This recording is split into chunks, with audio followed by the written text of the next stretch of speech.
So if you don't know what the Cornetto Trilogy is, you can't be British. For those unenlightened amongst you to this wonderful trilogy, the Cornetto films are Shaun of the Dead, Hot Fuzz and The World's End, a trio of British comedies that are totally unrelated to each other, besides the fact that A, they all have one of the 3 flavours of Cornetto in them, which is kind of outdated since Cornetto probably has about 20 flavours by now, and B, they have the director as Edgar Wright and the stars as Simon Pegg, Nick Frost, and also generally like Martin Freeman, Bill Nighy and a couple of other great British actors who just at least make a cameo in all 3 films. So today we're going to give a 1-minute review to each of these 3 because I love them and I wanted to share them because they're so great, and for anybody who doesn't know them, I thought, especially in America, it'd be great to discover them while, you know, we're all inside and things like that.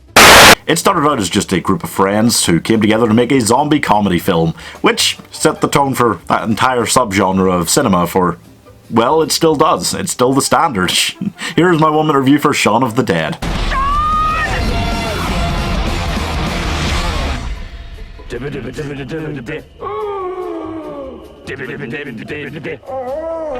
An epic zombie romantic comedy British thing. Shaun of the Dead follows Shaun, who is a fairly normal guy, a bit inattentive towards his girlfriend. So him and his friend Ed are, you know, just sitting around. Life is, you know, a bit boring. It's not great. And then there's the zombie apocalypse.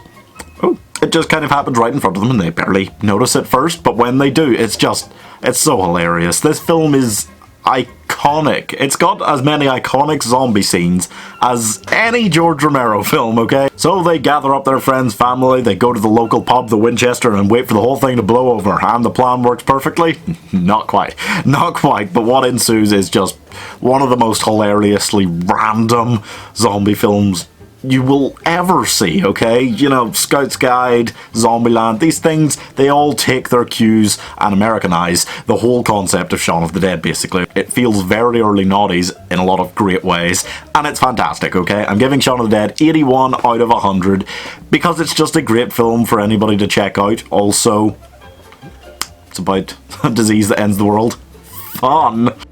After that, the team of Wright, Pegg and Frost took to police work with Hot Fuzz, a film which didn't define zombie films or British films, it just kind of defined comedy for the rest of the cinematic universe to revel in.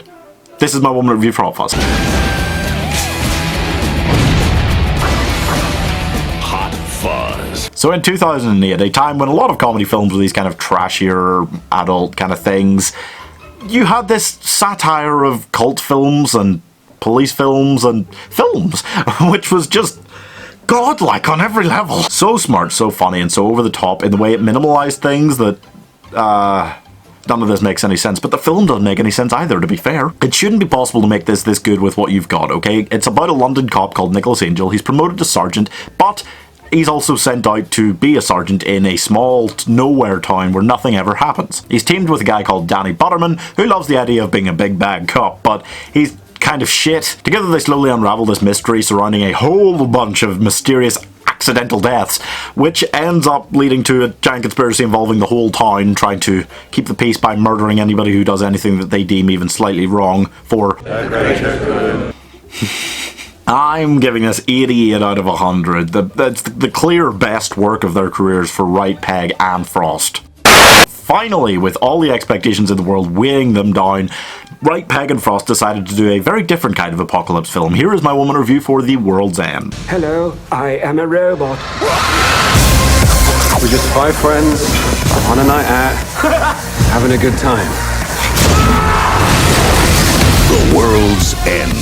I think at the time everybody was a bit upset at this film because it wasn't Hot Fuzz, which is pretty mean, but that's the kind of, you know, like sibling rivalry deal that you get in this world. Nobody said it was bad or anything, but it wasn't until I rewatched it recently that I really gave it the fair shake of the dice and decided, you know what, I kind of considered it by far the worst, but maybe it still is, but it's very much closer to Shaun of the Dead, if not Hot Fuzz. The World's End is about an aging drunk called Gary King who unites his 4 best friends from high school to return to the small town they grew up in for another attempt at The Golden Mile, a pub crawl that features 12 pubs in their local town.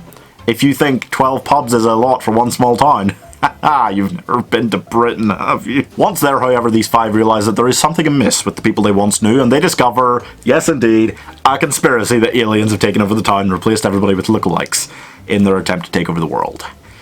Classic banter. It's a crazy roller coaster ride, and I really love watching it now in a way that I just couldn't appreciate it at the time for some reason. I'm giving this 80 out of 100, a film that would be considered a modern classic comedy if it wasn't the younger sibling of Shaun of the Dead and Hot Fuzz.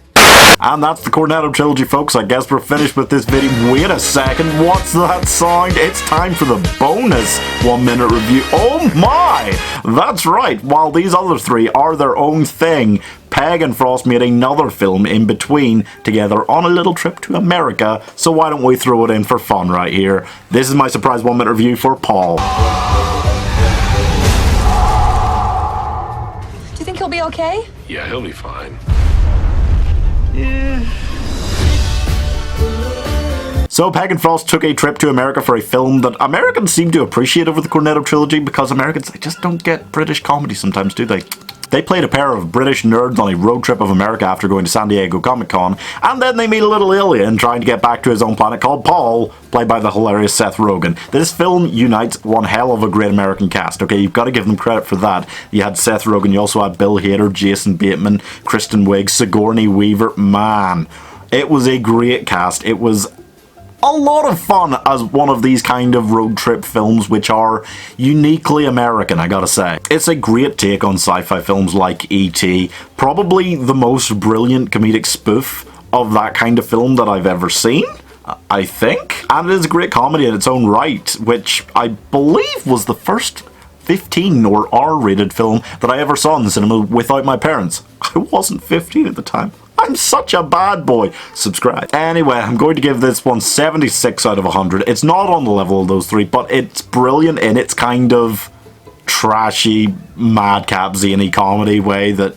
you just gotta love. And that's our ranking for today, folks. We'll keep Paul separate on its own, but the Cornetto Trilogy ranking is The World's End, Shaun of the Dead, Hot Fuzz. Hot Fuzz is just way out there on top. It's just untouchably amazing, okay? But what franchises need a ranking next, and what should be the secret 1 minute review in those franchise rankings? Let me know in the comments, and, you know, subscribe.